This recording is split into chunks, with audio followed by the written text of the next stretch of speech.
दीपक sir GK में आप लोगों का स्वागत है। आज हम लोगों का टारगेट है इंडियन इकोनॉमी का कुछ स्पेशल क्वेश्चन पर देख लेते हैं, जो कि हमारे ग्रुप डी और एनटीपीसी और एनी अदर कंपटीशन एग्जाम जैसे कि Bihar police, SSC, CGL, bank और भी कोई भी जो कंपटीशन एग्जाम होता है उस टाइप के एग्जाम के फ्रंट ऑफ व्यू को देखते हुए कुछ क्वेश्चन इंपॉर्टेंट होते हैं जो कि इंडियन इकोनॉमी से होता है। वो क्वेश्चन मैं आज लेके आया हूँ जो अक्सर पूछा जाता है एग्जाम में। ठीक है, तो चलिए हम लोग क्वेश्चंस की तरफ चलते हैं। क्वेश्चन से की तरफ जाने से पहले अगर आप लोगों में से कोई अगर जुड़े हैं तो सबसे पहले क्लास को लाइक कर दीजिए। ठीक है, लाइक कर दीजिए आप लोग। चलिए तो हम लोग चलते हैं क्वेश्चंस की तरफ। पहला क्वेश्चन इस प्रकार है, किस पंचवर्षीय योजना में कृषि ने ऋणात्मक विकास पद्धति प्रदर्शित किया था? किस पंचवर्षीय योजना में कृषि ने ऋणात्मक विकास प्रदर्शित किया था? आपको बताना है, बताइए इसका आंसर। तो इसका आंसर हो जाएगा तीसरी पंचवर्षीय योजना में कृषि को ऋणात्मक विकास प्रदर्शित किया था। तीसरी पंचवर्षीय योजना में कृषि ने ऋणात्मक विकास पद्धति प्रदर्शित किया था। ठीक है, चलिए आगे बढ़ते हम लोग नेक्स्ट सवाल की तरफ। नेक्स्ट सवाल है, निम्नलिखित में से कौन ग्रामीण अर्थव्यवस्था में अंशदान नहीं देता है? अंशदान नहीं देता है मतलब कि टैक्स उस पर नहीं देता है। तो ऐसा कौन सा मतलब ग्रामीण कार्य है जिसमें अंशदान नहीं देता है? तो ये इसमें आपको हो जाएगा निजी धन उधार देने का प्रचलन। देखिए, निजी धन उधार देने का प्रचलन जो हमारे ग्रामीण इलाके में चला है, ये बहुत पहले से चलते आ रहा है। जैसे कि साहूकार सबसे पहले गरीब आदमी सब पैसा लेता था कुछ परसेंट के हिसाब से, तो उस पर सरकार को टैक्स नहीं मिलता है। और अभी भी बड़े बड़े जो पैसे वाले हैं वो सूदी ब्याज पर पैसे लगाते हैं। तो इस प्रकार यहाँ पर हो जाएगा आपको निजी धन उधार देने का प्रचलन जो था उस पर टैक्स नहीं मिलता है। ठीक है, तो निजी धन उधार देने का प्रचलन जो था वो हो गया इसका आंसर। चलिए आगे बढ़ते हम लोग। नेक्स्ट सवाल है, संघीय बजट में राजकोषीय घाटे का अर्थ क्या होता है? संघीय बजट में राजकोषीय घाटे का मतलब क्या होता है? इसमें आपको ये बताना है जो संघीय बजट जो होता है उसमें राजकोषीय घाटे का अर्थ क्या होता है, ये अर्थ बताना है। ऑप्शन इस प्रकार है, बजट घाटे और आंतरिक तथा बाह्य ऋण दान में निवल वृद्धि का योग। दूसरा ऑप्शन है चालू व्यय और चालू राजस्व के अंतर। तीसरा है मुद्राकृत घाटे और बजट घाटे का योग। चौथा है भारतीय रिजर्व बैंक के संघ सरकार द्वारा किए गए ऋणात्मक ऋण दान में हुई निवल वृद्धि। तो देखिए, इसमें आप लोगों में से अगर पूछा जाए किसी से भी, तो आप लोग डायरेक्ट बी ऑप्शन मार देंगे। बी ऑप्शन मार देंगे। क्यों मार देंगे? क्योंकि चालू व्यय और चालू राजस्व मतलब कितना इनकम है और कितना खर्च किया गया, तो इसका अंतर निकाल के आप लोग सोचिएगा जो संघीय बजट में राजकोषीय घाटे का अर्थ निकल जाएगा। लेकिन ऐसा नहीं होता है। इसका ऑप्शन आपको हो जाए आंसर हो जाएगा, इसका आंसर हो जाएगा बजट घाटे और आंतरिक तथा बड़ा ऋण दान में निवल वृद्धि का योग। ये होता है, आपको इसका आंसर हो गया। मतलब संघीय बजट में राजकोषीय घाटे का अर्थ आपको यहाँ पर समझ में आ गया होगा। ठीक है, और इसमें जो है इसके लिए मैं बजट का एक स्पेशल क्लास ले लूँगा जिसमें आपको बजट के बारे में जितना भी क्वेश्चंस बनेगा वहाँ से आप लोगों को सारे क्वेश्चन और उसका मीन्स के साथ समझाया जाएगा। ठीक है, चलिए आगे बढ़ते हम लोग नेक्स्ट क्वेश्चन की तरफ। नेक्स्ट क्वेश्चन है, द्वितीय पंचवर्षीय योजना किस मॉडल पर आधारित था? द्वितीय पंचवर्षीय योजना किस मॉडल पर आधारित था? तो द्वितीय यहाँ पर पूछ रहा है, द्वितीय पंचवर्षीय योजना किस मॉडल पर आधारित था? इसका आंसर आप लोग कमेंट बॉक्स में कर सकते हैं। तो इसका आंसर हो जाएगा आपको option number D. Option number D हो जाएगा महालनोबिस मॉडल। तो ये जो मॉडल था ये द्वितीय पंचवर्षीय योजना के आधार पर था। द्वितीय पंचवर्षीय योजना के आधार पर था। ठीक है, चलिए आगे बढ़ते हम लोग। काली मुद्रा क्या है? काली मुद्रा क्या है? काली मुद्रा क्या है? नेक्स्ट क्वेश्चन है काली मुद्रा क्या है? तो काली मुद्रा देखिए, काली मुद्रा क्या अवैध मुद्रा है या जाली मुद्रा या गंदी या खराब मुद्रा है या अवैध आय की जिस पर आयकर नहीं दिया जा गया? तो आप लोग को ऑप्शन देख के ही समझ में आ गया होगा जो काली मुद्रा का अर्थ क्या होता है। काली मुद्रा का अर्थ सिंपल सी बात है, काली मुद्रा उस मुद्रा को हम लोग कहते हैं जिस मुद्रा में हम जो कमाए उस पर सरकार को अगर टैक्स नहीं दिए, मतलब आयकर नहीं दिए, टैक्स नहीं देना तो वही जो हो जाता है टैक्स चोरी करना, तो वही क्या हो जाता है ब्लैक मनी, जिसे हम हिंदी में काली मुद्रा कहते हैं, हिंदी में काली मुद्रा कहते थे। इसका आंसर हो जाएगा आप लोगों को ऑप्शन नंबर डी, यह अवैध आय जिस पर आयकर नहीं दिया जाता, अवैध आय जिस पर आयकर नहीं दिया जाता है। ठीक है, आगे बढ़ते हैं हम लोग। नेक्स्ट क्वेश्चन है भारतीय स्टेट बैंक की स्थापना कब हुई थी? भारतीय स्टेट बैंक की स्थापना कब हुई थी? इसका आंसर आप लोग बताइए। तो इसका आंसर आप लोग कमेंट बॉक्स में कर सकते हैं, बहुत आसान क्वेश्चन है। भारतीय स्टेट बैंक की स्थापना कब हुई थी? तो भारतीय स्टेट बैंक की स्थापना 1955 में हुआ था। कब हुआ था? 1955 में हुआ था। ये पहले ये जो भारतीय स्टेट बैंक है ये दो बैंकों से मिलके बना है। ठीक है, एक इंपीरियल बैंक और एक शायद है महाराष्ट्र बैंक ही, शायद इंपीरियल और महाराष्ट्र, सेकंड में कंफ्यूजन है, लेकिन एक इंपीरियल बैंक और दूसरा शायद महाराष्ट्र है। इसका जो भारतीय स्टेट बैंक का जो हेडक्वार्टर है, ये पूछा जाता है, काफ़ी प्रचलित क्वेश्चन है, ये आपको मुंबई में है। कहाँ? मुंबई में है। इसका भारतीय स्टेट बैंक का हेडक्वार्टर मुंबई में है। चलिए आगे बढ़ते हैं हम लोग नेक्स्ट क्वेश्चन की तरफ।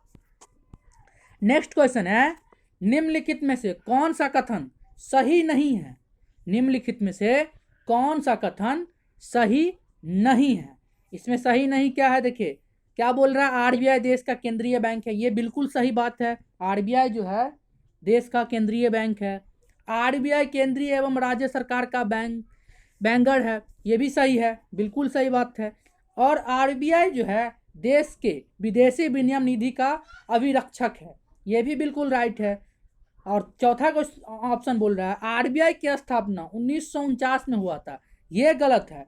आरबीआई का स्थापना जो है 1949 में नहीं हुआ था। आरबीआई का स्थापना 1949 में नहीं हुआ था, ये हुआ था आपको 1935 में हुआ था। 1935 में आरबीआई का स्थापना हुआ था, 1935 में आरबीआई का स्थापना हुआ था। तो इस क्वेश्चन के हिसाब से जो बोल रहा है निम्नलिखित में से कौन सा कथन सही नहीं है, तो ऑप्शन नंबर डी जो है सही नहीं है, क्योंकि यहाँ पर दिया गया है आरबीआई का स्थापना 1949 में हुई थी, लेकिन एक्चुअली में हुआ है आरबीआई का स्थापना 1935 में।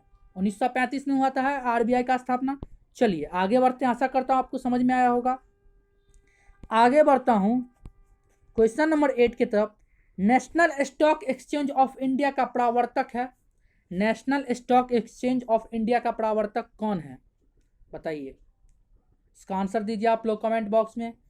National stock exchange of India का प्रवर्तक कौन है?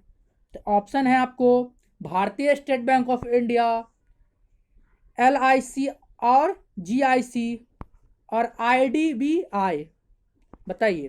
तो देखिए यहाँ पर स्टॉक एक्सचेंज करने का, स्टॉक एक्सचेंज करने का प्रवर्तक, तो यहाँ पर जो है आपको सारे के सारे स्टॉक एक्सचेंज कर सकते हैं, सारे के सारे स्टॉक एक्सचेंज ऑफ इंडिया का प्रवर्तक है।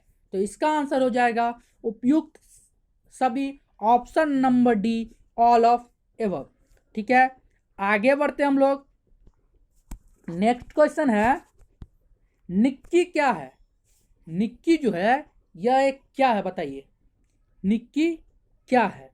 11 नंबर 10 नंबर 9 नंबर क्वेश्चन है, निक्की क्या है? निक्की जो है ये क्या है? तो निक्की आपको जापान का विदेशी विनिमय बाजार है, जापान का विदेशी विनिमय बाजार है। ठीक है, निक्की जो है जापान का विदेशी विनिमय बाजार है। Option number A is right answer, option number A is right answer, Japan का विदेशी विनिमय बाजार है निक्की। चलिए आगे बढ़ते हैं हम लोग, आगे बढ़ते हैं 11 नंबर क्वेश्चन। नरसिम्हन समिति का संबंध किससे है? इसमें जो है नरसिम्हन समिति का संबंध किससे है? उच्च शिक्षा सुधारों से, या कर रचना सुधारों से, बैंकिंग संरचना सुधारों से, या नियोजन क्रियाबंधन सुधारों से? तो इसका आंसर आप लोग बताइए कमेंट बॉक्स में। तो इसका आंसर हो जाएगा ऑप्शन नंबर सी, बैंकिंग संरचना सुधारों से। नरसिम्हन जी समिति का जो संबंध है बैंकिंग संरचना का सुधार में इनका महत्वपूर्ण योगदान था, इसलिए इनको याद किया जाता है।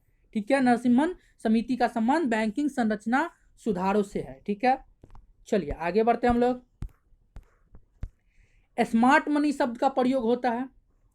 स्मार्ट मनी शब्द का प्रयोग कहां पर होता है बताइए? स्मार्ट मनी शब्द का प्रयोग कहां पर होता है? बताइए इसका आंसर आप लोग।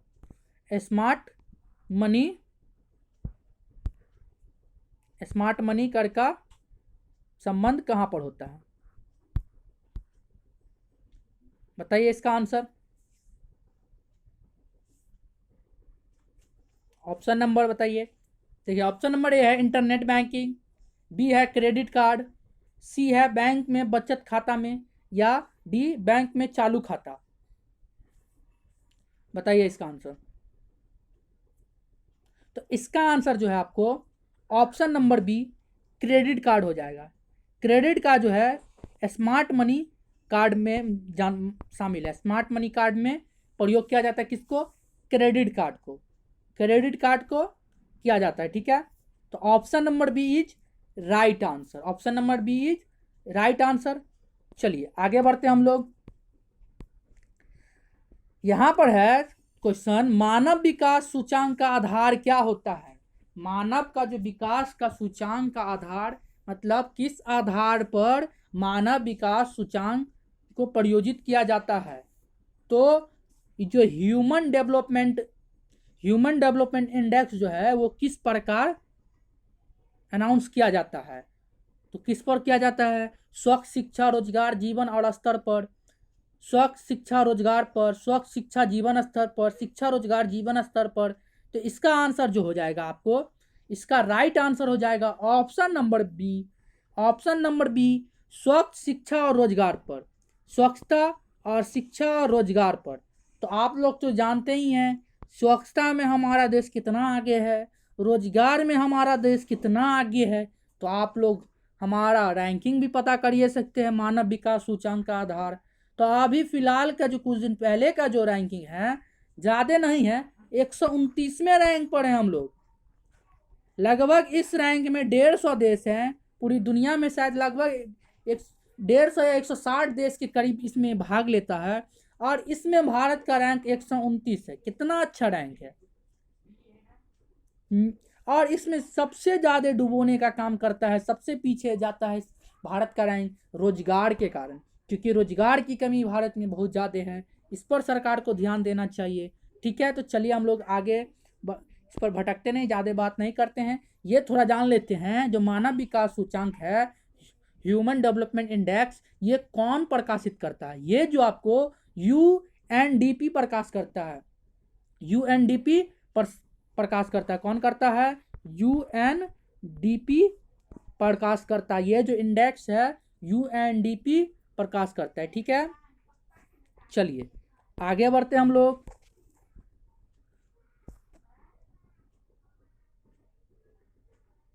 ये जो मानव विकास सूचांक जो है इसका आंसर मेन आंसर हो जाएगा स्वच्छ शिक्षा और जीवन स्तर।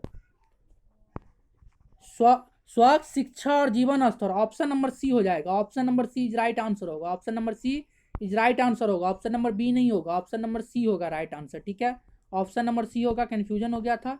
Option number C is right answer होगा। ठीक है, चलिए आगे बढ़ते हैं हम लोग। नेक्स्ट है, भारत में अधिकांश बेरोजगारी है। भारत में अधिकांश बेरोजगारी है प्रौद्योगिकी में, चक्रीय में, या संघर्ष संबंधी में, या संरचनात्मक में। तो इसका आप option number D is right answer हो जाएगा। Option number D is right answer. इसका आंसर हो जाएगा संरचनात्मक में अधिकांश बेरोजगारी भारत में होती है। ये था कुछ इंपॉर्टेंट क्वेश्चन। अगर आप लोगों को अगर क्लास पसंद आ रहा हो तो शेयर तो सबसे पहले काम किया कीजिए, जो कम से कम 10 आदमी को आप लोग शेयर कीजिए। व्हाट्सएप ग्रुप जहाँ भी हो सके, फेसबुक, जहाँ भी सोशल मीडिया का प्लेटफॉर्म है जहाँ पर आप लोग शेयर कर सके वीडियो को, वहाँ शेयर कीजिए। और चैनल पर अगर कोई नए हैं तो अगर इस प्रकार का वीडियो अगर अच्छा लग रहा है आपको, तो वहाँ से आप लोग सब्सक्राइब करके बेल आइकन का भी दबा दीजिए, जो आपको वीडियो मिलते ही नोटिफिकेशन प्राप्त हो जाए। ठीक है, तो ध्यान दीजिएगा और लाइक करना तो बिल्कुल नहीं भूलिएगा। और जो क्वेश्चन अगर आपको आंसर पता रहता है तो कमेंट भी किया कीजिएगा। ठीक है, तो आशा करता हूँ क्लास अच्छा लगा तो लाइक एंड सब्सक्राइब करें। Thank you so much. जय हिंद, जय भारत।